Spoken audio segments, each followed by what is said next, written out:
अब बिहा गर्यो, अब कहाँ सुत्ने, कहाँ खुवाउने, कहाँ बिसाउने ल्याएपछि त्यस्तो भयो। हामी त अब बुढोले त अब बुढोको त लाटो मान्छे लाटो रिसाउँछ नि। अब भनौँ अहिले के गर्ने होला, बुढोले छोरालाई पनि अब केटी आएर उता बसिसक्यो, अब के गर्ने त बाबु, के गर्ने, ट्याक्सी लगेर जा लिएर त आउनु पर्यो भन्यो। यो ल्याउन गयो अनि त्यो दिन मङ्गलबार पऱ्यो बाबु। मङ्गलबार मलाई भित्र यहाँ घरमा ल्याएन, मङ्गलबार हामीलाई बार छ नि। अनि मेरो साथी थियो, अनि मेरो साथीको घरमा राखेको ट्याक्सी त्यही झडाएर। अनि त्यो साथीलाई फोन गरेँ, यस्तो यस्तो हुन्ला साथी, अब मेरो पनि बुहारी आइसक्यो आज आज तिम्रै घरमा राख्थ्यो है, आज मङ्गलबार त म ल्याउँदैन आफ्नो घरमा त, अनि त्यहीँ राख भनेको। अनि त्यो साथीले खुवायो प्यायो, त्यो साथीकै घरमा राख्यो तल। अनि भोलिपल्ट म त बस्नु नसक्ने, म त अब बोल्ने मान्छे होइन, बुहारी आयो भनेर म त अब जसो भए पनि अब ठिकै छ भने भेट्नु त जानु पऱ्यो। भोलिपल्ट म त बिहान 11 बजे गइसकेँ बाबु भेट्न गएको। अनि अहिले नआइज है, म घरमा उ गर्छु भने। अब हाम्रोतिर त सेल पकाउँछ नि, मैले त 6-7 मना चामल भिजाएर त्यो मिक्सरमा पिसेर अनि ठुलो भोज गरेँ के। त्यो आएको दिन घरमै बुधबार त्यो साँझ बुहारी ल्याउने बेला भित्र आउने बेला होइन, ठुलो भोज गरेँ। किनकि अब मलाई अब हाम्रोतिर त त्यतिकै आएको दिन पनि टिका टालो लाउँछ नि, त्यो घरमा बस्ने धेरै छ कि, हाम्रो घरमा बस्ने मान्छे धेरै छ उता, हामी पनि भाडामा बस्छ।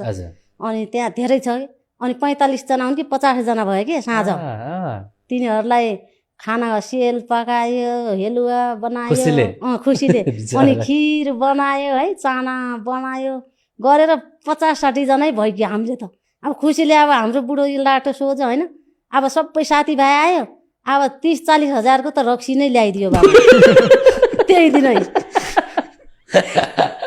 त्यो रातभरि भोज भयो कि आएको दिन। अनि त्यो गरेर खुसी लाग्यो भने ठिकै छ। अब भोलिपल्ट उसको बाउले फोन गर्यो, अनि मेरो छोरी यसरी लग्यो, अनि केयर गर्नुपर्छ भने। अब तपाईँको छोरी मैले घर ल्याएको छैन, लाने भए फिर्ता लाने भए लानु होइन मैले तल साथीको घरमा राखेको छु, लानु भने हो कि बाबालाई पनि उसको। अनि तपाईँको छोरी लानु, तल साथीको घरमा छ। अब हामीलाई त अब के गर्ने, केटाकेटी नमानेर अब तपाईँलाई केही हुँदैन, म त जेल हालिदिन्छु भनेको होइन। म उसको केटीको बाउले जेल हालिदिन्छु म त भनेको। हामीलाई नहाल्नु हजुर जेलमा, केटा र केटी, मेरो छोरो ल्यायो तपाईँको छोरी, केटा र केटी जहाँ लानुहुन्छ जेलमा लानुहुन्छ लानुहोस्, हामीलाई छोड्दिनु। केटा र केटीले गल्ती गरे हो, तिनीहरूलाई जहाँ पुगाउँछ म त छोरो पनि दिइदिन्छु, जहाँ जान्छ जेल, अरे भुगन्छ जान्छ लानु भनेको। अब तपाईँसँग कुरा गरेर हुने छैन, केटासँग कुरा गर्नु पर्यो, केटालाई दिनु फोन भन्यो।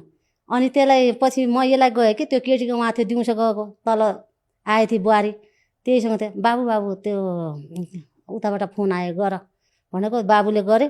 अनि बाबुले गरेपछि केटीले गर्यो, म आउनु आइसक्यो, मेरो खुसी लाग्यो आयो भन्यो केटीले, मेरो खुसी म आएँ भन्यो बाउलाई, आफ्नो बाउलाई, मेरो खुसी आएँ भइहाल्यो नि, म आएँ मेरो खुसी भयो आयो भने। यसो भनेपछि ठिकै छ अब भनेर बाउले पछि फोन राख्यो कि, फोन राख्यो।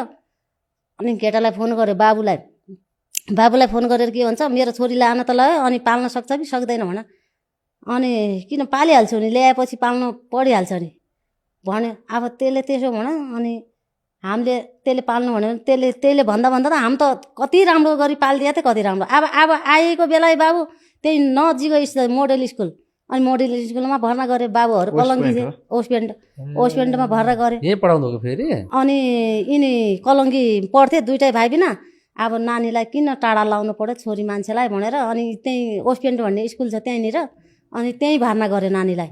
अनि 11-12 त्यही पढी कि, त्यहाँ पढी 11-12। अनि 11-12 पढेर पास भएपछि अब के गर्ने भने अब उता अमेरिकाको र अस्ट्रेलियाको भिसा सँगसँगै गऱ्यो कि बाबुले।